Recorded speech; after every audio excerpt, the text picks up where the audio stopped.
Amen. Amen. Okay, so we're looking at Acts 15. And then, there it is. I just got to reach. Karen, I just have to do that. It works. So I'm going to read this passage first. I think you guys went over a portion of this last week at the Lectio, right? Mm-hmm. All right, here we go. Try to look here. Yeah. And after some days, Paul said to Barnabas, "Let us return and visit the brothers in every city where we proclaim the word of the Lord, and see how they are." Now Barnabas wanted to take with them John, called Mark. But Paul thought best not to take with them one who had withdrawn from them in Pamphylia, and had not gone with them to the work. And there arose a sharp disagreement, so that they separated from each other. Barnabas took Mark with him and sailed away to Cyprus, but Paul chose Silas and departed, having been commended by the brothers to the grace of the Lord. And he went through Syria and Cilicia, strengthening the churches. This is the word tonight that we're going to talk about. Okay? Okay. So when you think about reconciliation, a lot of times, I don't know if we email people, it's going to be on reconciliation. You think about that message, and a lot of us probably think with the how-tos. Like, there are some biblical principles that we need to abide by, and here is how to reconcile with the people that where we have our broken relationships, right? So typically, and I think a lot of times you'll probably hear messages like, I don't know if it's messages, but personally, when I used to counsel, married couples or premarital, or people that are just having some issues, they would always come in, and I would always ask, "What's going on?" And they would explain the current situation, and then we talk about a little bit of the history of why this is happening. Right? And then you talk about that, and then from that kind of get to a core place of why is this affecting you the way it is, right? And then when you figure that out, you hug and you pray, and then that's it. And there's your counseling session, right? So those are kind of the how-tos of reconciliation, right? But what I wanted to look at tonight, even in this, is why do we even need reconciliation? No, I'm not saying like after you get to disagreement. I'm not saying after you get to disagreement, why reconcile? I'm not saying that. But I'm asking, why do we need reconciliation in the first place? Meaning, why do we get there? How do we get there? Why is it that there are these broken relationships that require some sort of reconciliation, right? So there's probably a way that we can prevent that from happening, that we can avoid getting into a disagreement that leads to this type of need for reconciliation. Does that make sense? Mm-hmm. Yeah. So I was looking up, on Google, some of the things that the top. We always do that, right? Top 10 things or reasons why there are broken relationships, right? And so I was. I think I say this all the time. I can't multitask. So if I'm behind on the slide, I apologize. Okay. So some of the things that lead to broken relationships, right? Some ingredients I put, right? Different places in life. Sometimes it's, in a relationship, you're in college, I'm 50, or something like that.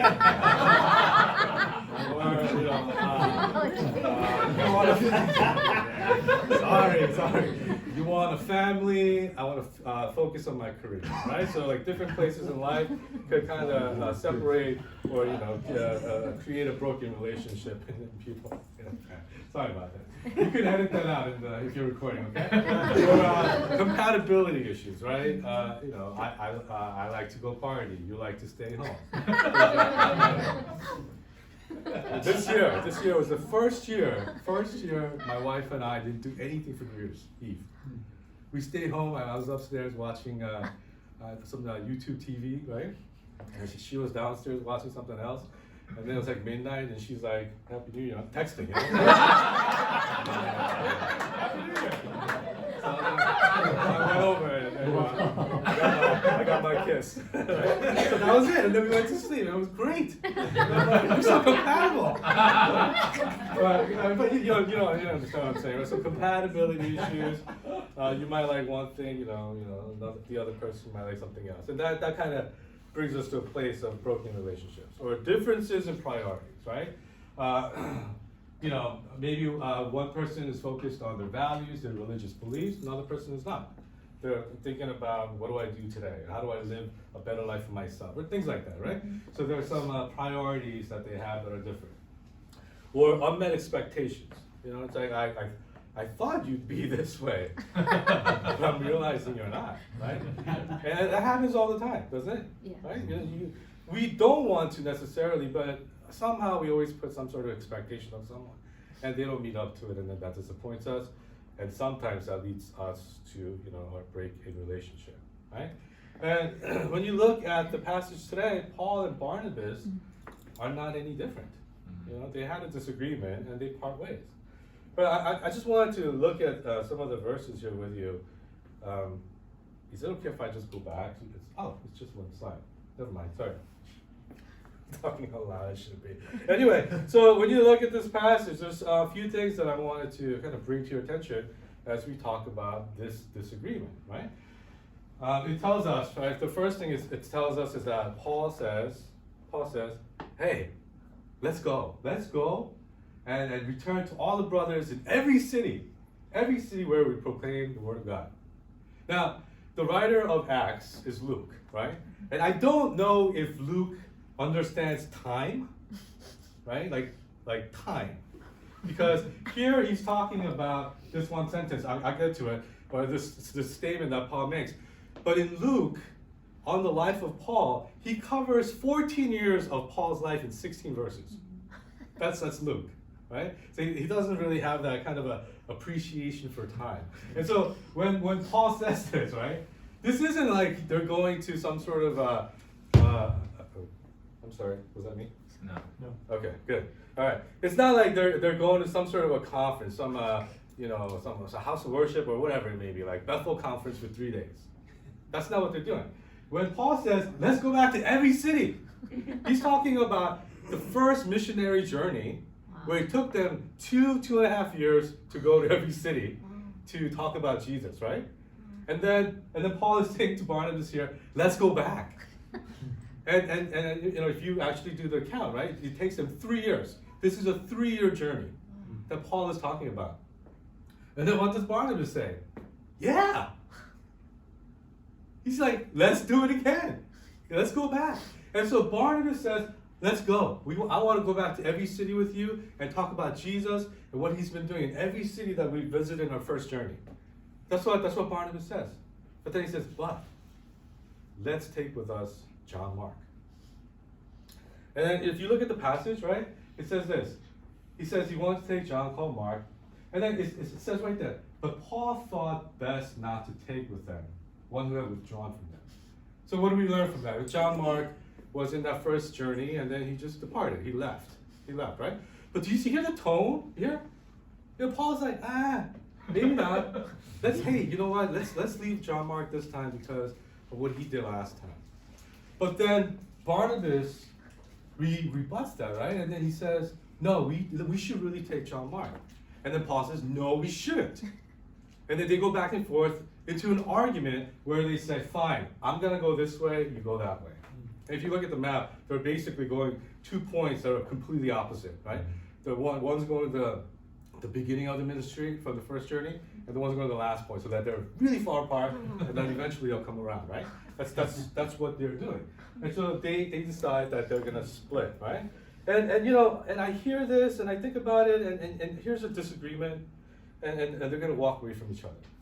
And I'm sure a lot of us in here have experienced something like that.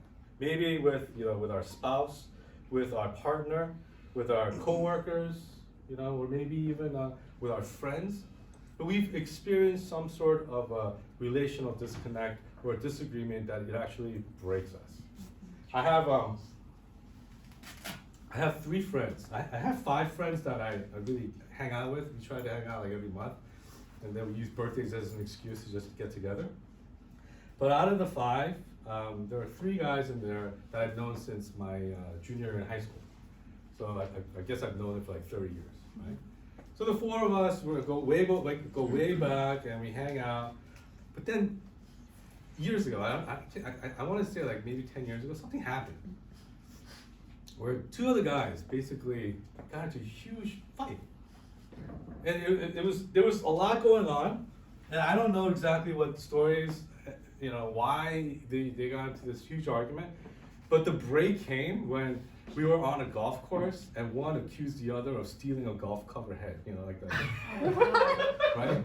So it's such a minor thing, but at that point, everything culminated to that point. They're like, that's it, and then it just broke away. Wow. And so now, when the six of us, we don't hang out. The six of us can't hang out. Maybe like four of us hang out together. And then when the other friend calls and says, hey, you wanna grab a drink? I'm like, I'm busy tonight, because I'm going out with the other guy, right? Or I go out with the other friend, and then the other guy calls, like, hey, or text, let's go out tonight. I can't go out tonight. I'm tired, or something, right? Because I'm hanging out with the other guy. And I feel like I'm in a custody battle of some sort. You can't hang out with all of them together, but it's split. And I have no idea why this happened, but now it just happened, and they are really at odds with each other. And we're constantly trying to get them together to reconcile, but it just isn't working. Two guys almost in their 50s, stubborn. You can't correct only Jesus can, right? Well, so there they are. So I'm sure all of us in here have experienced some sort of a disagreement of that kind of nature, right? So when you look at Paul, as they're going their separate ways, you kind of have to think, why is it that there is this disagreement? And I think, from what I showed you before, if I can kind of deduce what's happening, I think it's the difference in priority for Paul and Barnabas, right? Because when you look at Paul, he talks about the responsibility and the failure of John Mark to keep that responsibility, right? He committed to a 2-year journey with us, but he left in the middle of it. So I don't want him with us in the second journey because he might leave again. And so Paul is thinking, look, if I'm going on this, we're doing this for Jesus, right? I don't want failures. I want to make sure we get the job done. And Paul's like, we got to do this. We got to get out there and get the job done. And I want to take people that I can rely on. And you know what? I kind of get that. I get that. My dad, he worked for Kia Motors, and he was the director of finance for Kia Motors in America, right? And that's why we came to the States. And he retired like 25 years ago. He's going to be 79 this year, but he's still working. He works at Lexus as a driver. So you have this 78, 79-year-old driving cars on. I'm not sure if that's the smartest thing, but that's what he does. And so when people, want to drop their car off for some sort of problem, right? Then Lexus will send him with a loaner car, bring it to the house, and then they'll take the broken car, back, if it's minor issues, right? And so that's what he does. And so what happened was, one day, his manager called him in, and he said, Jay, we've been hearing some complaints by our customers. My dad was like, complaints? Like, what complaints? And he said, people are noticing that the change is being stolen. The people are leaving coins and whatever, a couple of things, and it's getting stolen. And then the manager was like, is that you? My dad's like, coins? He's not the wealthiest man in the world, but he's like, I'm gonna take coins, right? And so he's like, no, that's not me. And then the manager was like, okay, fine. So he let him go. He's 79. What's he gonna do, right? So he let him go. Then my dad. So this is why I think he was a director of a company, right? This is my dad. He's thinking. He was like thinking about the mechanics and whoever handles the car, right? And he said, I bet I know who it is. So you know what he did? Next time he brought the car into the dealership, one of the customers' cars, he took a file and he filed the quarters in the car. Every little, an edge of every quarter that was in the car. And he brought it.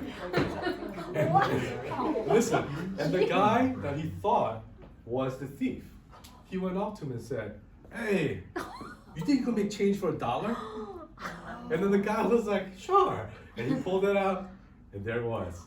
Filed quarters. Wow. And my dad found out who it was, but he didn't snitch on him. He didn't. He's like, he just took him aside and he said, look, I know this is happening, so you need to go talk to your boss.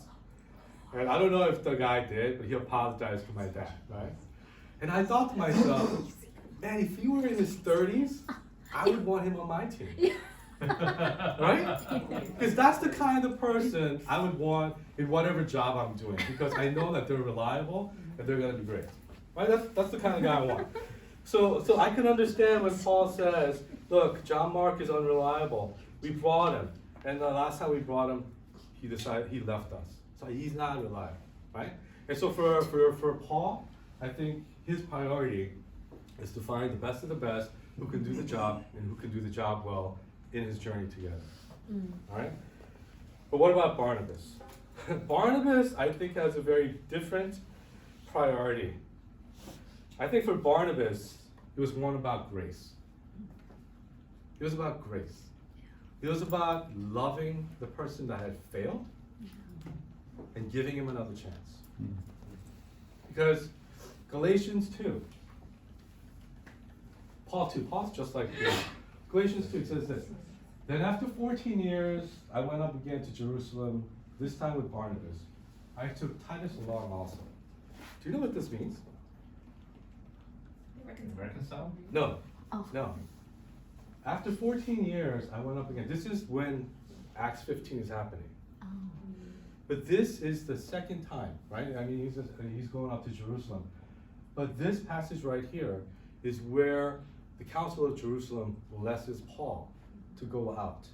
But it's already in the second journey, right? So now they're saying, okay, we recognize you, and in a way, we're ordaining you to go out and finish the ministry to the Gentiles. That's 14 years after he was converted. Right? That's what Paul's talking about. So from that road to Damascus, on that day of conversion, believers at that time didn't recognize him until 14 years later.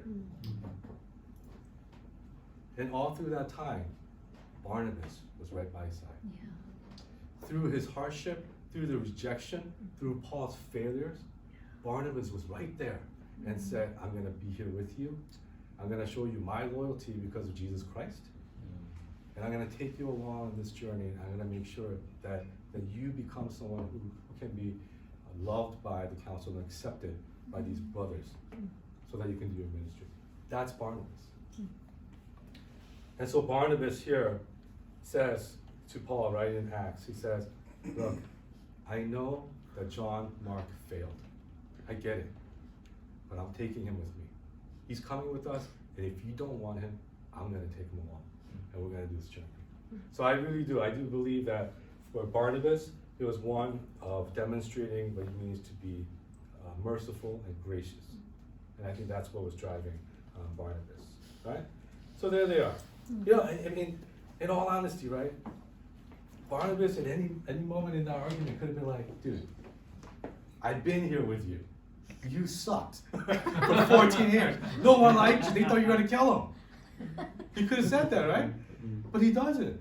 He shows his mercy and love to Paul. And, you know, son of encouragement, continually encourages Paul to be who he becomes as an evangelist to all the Gentiles. Right? That's who he is, right? And so, you know, so there's that split. So one about priority of bringing the best, and the other about demonstrating what grace looks like in the life of one another, right? Now, as I've said before, I know that, you know, some of us in here are probably in a relationship where there is some reconciliation that's needed. It might be like, you know, a couple of weeks ago, it could be 3 months ago, it could be last year, maybe 5 years ago, 10 years ago, whatever the time is, you know. I know that for some of us here, we need that reconciliation. And I would encourage you, don't give up. Don't give up. You know why? Because God never gave up. Remember the fall? You know, when Adam and Eve decided to eat of the fruit of knowledge of good and evil, that moment is when we broke our relationship with God. Right? God didn't do anything, but we broke away from Him. And at that moment, God didn't give up on us, but He decided to create a plan where all of us would be reconciled back to Him. And that's obviously in Jesus, right? And that's what God did for us. He never gave up. And He's not giving. He's always on our side. And our Father in heaven is not in the business of giving up on us. Right? And you know what? Jesus isn't either. Jesus could have just been like, I'm sorry I talk like this about the Bible. I don't know if it's offending any of you, but Jesus could have been in heaven looking down and said, I'm not going. They're wrong. I have my beliefs, you have yours. I mean, it's the same belief, right? But they're the ones that broke. We are the victims in the situation. We didn't do anything wrong. There's no need for me to go down and reconcile them to you. No need. He didn't do anything wrong. But what does Jesus do?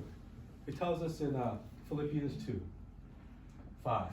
Jesus, who though he was in the form of God, did not count equality with God a thing to be grasped, but emptied himself by taking the form of a servant, being born in the likeness of men, and being found in human form, he humbled himself by becoming obedient to the point of death, even death on the cross.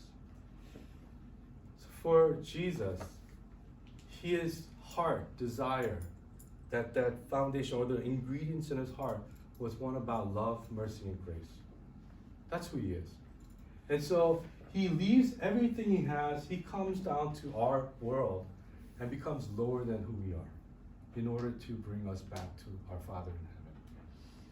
That's what he does. That's what he does in a broken relationship. And I really do believe that, this is what Jesus is telling us to do. I know that I'm talking about these things about reconciliation, but if there is love, mercy, and grace in our lives, I honestly think that can prevent us in the first place from getting to a place of needing reconciliation. Love, mercy, and grace. It tells us in Matthew 16. There you go. Jesus told his disciples, if anyone would come after me, let him deny himself and take up his cross and follow me. Right? You die to yourself and follow me. And this isn't it's not like, or some pity saying that we say to each other, die to ourselves, pick up the cross and follow Jesus. This is what he actually means. Jesus is saying, die to the needs that you have for yourself, the perspectives you have in your life, to the things that you believe, right? Except for Christ, of course, but all the other things. Die to those things. Because when you're dead, you won't care about yourself, but you'll start caring about others. You'll take your eyes off of yourself and then focus on the needs of others. And when you show that kind of love, mercy, and grace, that will prevent any of us from breaking a relationship with another. Or, that's our part in that, right?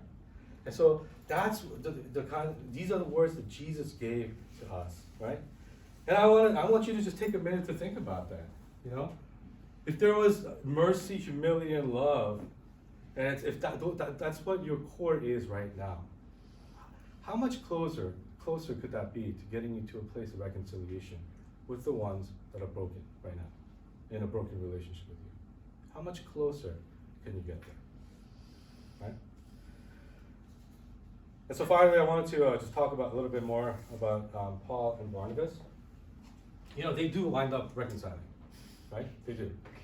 I'm not giving away the ending. So they do reconcile. But you might ask, well, if they reconcile, why aren't they doing ministry together? And honestly, I think the answer to that is because sometimes we have this romanticized understanding of what reconciliation is. It doesn't just mean that, we argued and we broke off, so we're going to come exactly back to where we were. And it's not a movie. I think a lot of movies kind of demonstrate that, but that's not what reconciliation is. Reconciliation is to accept and love one another. And if you can't work together, you don't work together, right? And Paul goes on to do his ministry, and Barnabas goes on to do his ministry. And so how do we know that they're reconciled? Because if you look at some of the letters that Paul writes, always towards the end when he's greeting, or giving greetings of other people, he always mentions John Mark. Not always, but like in 2-3 letters, he mentions John Mark. And when I read that the first time, I remember in seminary we're talking and they were saying, oh yeah, John Mark's restored, and Paul he loves John Mark, in those letters because he says Mark is useful. He's a good guy. Be nice to him, love him as a brother, things like that, right? And when I was going into seminary, my first year, I think it was my Koreanness that came out. Right off the bat, I said to myself, oh, I get it. Paul loves Paul loves Mark because Mark corrected himself. Mark became a better guy.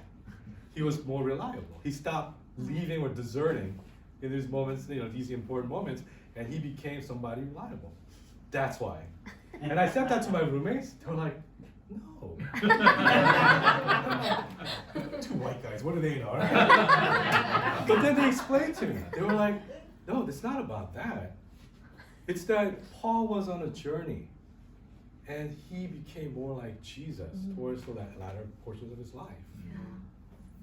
And it's really interesting because as you look at Acts and all the missionary journeys of Paul, I think sometimes we lose sight of the actual journey that Paul has been going through during that time, right? Because he's being transformed as well throughout that missionary journey, right? And so I thought, oh well, John Mark does something right, but it was more that Paul was looking more and more like Jesus. That's why he was able to, demonstrate that kind of grace towards John Mark. And here's one of the, it's a kind of funny. It's not really a good reason, but I think it's kind of funny. And I was talking to my wife about it, and she was sharing this with me. I thought it was kind of funny. I don't know if she talked about it here at Lectio last week, but Colossians 4:10 says, Aristarchus, my fellow prisoner, greets you, and Mark, the cousin of Barnabas, concerning whom you have received instructions. If he comes to you, welcome him. So in a way, you could take that as John Mark never changed. He was always unreliable. Right? But for some reason, Paul still accepts him. And I don't know if that's what they meant, right? But I think it's kind of funny. Because if that's really true, John Mark didn't really change. But Paul's attitude towards Mark did. Because it grew in his grace and love for him. And I just have to put that in there. All right?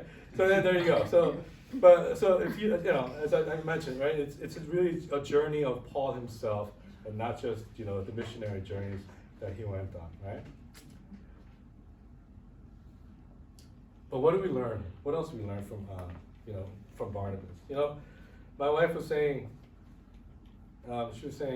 if Barnabas wrote some of the letters in the Bible, she would read it, because he's some guy that, really a nice guy, right? Some guy I would love to have on my side as well, right? But it says, what I see in Barnabas is that it's not the words necessarily that are so important. I mean, the Bible obviously is, right? But I think it was the life of the word that he lived, the likeness to Christ, right? And what's the evidence? First is Paul, right? He stood by Paul's side all throughout, 14 years and beyond, right? He was there with Paul and showed him love and sacrifice. And then what did Paul become? One of the greatest evangelists to the Gentile world, right? And the writer of majority of our New Testament, right? But then what about John Mark? What happened with John Mark as he invested his time and energy? Since we always say everybody gets to play, I'm gonna ask somebody, okay? So I'm gonna ask, who is John Mark, Steve? Isn't he the writer of the Gospel, Mark? Yes, right? I don't know if you guys knew that, right? But a lot of the scholars attribute John Mark to be the writer of the Gospel. Well, when you guys, after Lectio last week, I asked my wife, I couldn't come because I had to be in Jersey. I asked her, what you guys talk about and things, and then she mentioned John Mark, and I told her, I was like, oh yeah, I think that, he's a lot of scholars agree he's the writer of the Gospel of Mark. And then she immediately texted Steve to let him know, because it was like something that was important for Steve to hear. But not only was it the Gospel, right, one of the Gospels, but it's the Gospel that the other writers use as a reference, right? So you know, maybe John Mark would have gone there by himself. Yeah, then he's also called Mark the Evangelist, right? Who's the author of the Gospel of Mark. So maybe he would have gone there by himself as well. But I really do believe that God uses people around him, and for somehow, because Barnabas stood by his side, he became an author of one of the most important books in the Bible. And so Barnabas might not have written anything, but I think his life exemplifies what it means to be a follower in Jesus. And I hope, you know, for all of us, and that we would follow that route too. So, you know, for me, for tonight, my purpose, like in giving you this talk, was to hopefully that you know, for all of us here, that we would kind of have a re-examine of our lives. You know, if we just properly place the things back in our hearts, the importance of who Jesus Christ is, the love, the mercy, and the grace that he showed, you know, his sacrifice, and then kind of try to, you know, express that in our daily lives, right? How often could we prevent having broken relationships in our lives? You know, so I wanna, you know, encourage you guys to kind of have that examine about where you stand, right? And I know that some of you in here, you know, you are the victims in a broken relationship. You might not have done anything wrong, but it was the other party that did this, right? But as I mentioned before, that's exactly where God was, right? In the garden, he was the only victim. It wasn't Adam and Eve. It wasn't the serpent. It wasn't the tree, right? It was God. We broke our relationship with God, and he's the one that decided to come down and restore us to him. And so even as victims in a broken relationship, God has given every single one of us the authority to be able to mend that, or try to mend it as best as we can. You can only do the best, you know that you can, right? And the best is to be like Christ in any circumstance. So that's why I wanna ask you. You know, I wanna encourage you to do that. So, you know, if you're in that situation of feeling hopeless because it just doesn't feel like you can ever reconcile with someone, God is on your side, and I do believe that one day it might not be, you know, your best friends again, right? But that there will be some sort of restoration, so that you guys both can live, you know, in a peaceful and loving way. Okay? Cool. I didn't time myself, but I don't think I went that long today. Is that nervous laughter? Okay, so what I want to encourage you guys right now is this, all right? I'm going to give you 3 questions. And so this is more of you responding, right? So hopefully, as we've been talking, you've been thinking about the who. Who is the person in your life that pops in to your head as you think about reconciliation, a broken relationship? Could be a friend, could be mom and dad, could be sibling, could be anybody, right? So who is that person in your life? And then what happened? What happened? So kind of, again, explaining what went, right? And then if mercy, humility, and love were the ingredients in the recipe of your soul, how would that lead you to a closer place of reconciliation? Okay? So what I'm going to ask you to do is take like 2 minutes, all right? Whip out your phone. Don't go to Instagram, right? But write these questions down or try to respond to these questions, okay? So I'm going to give you like 2 minutes, and I'm going to time you guys. All right. So just take a couple minutes to do that, okay?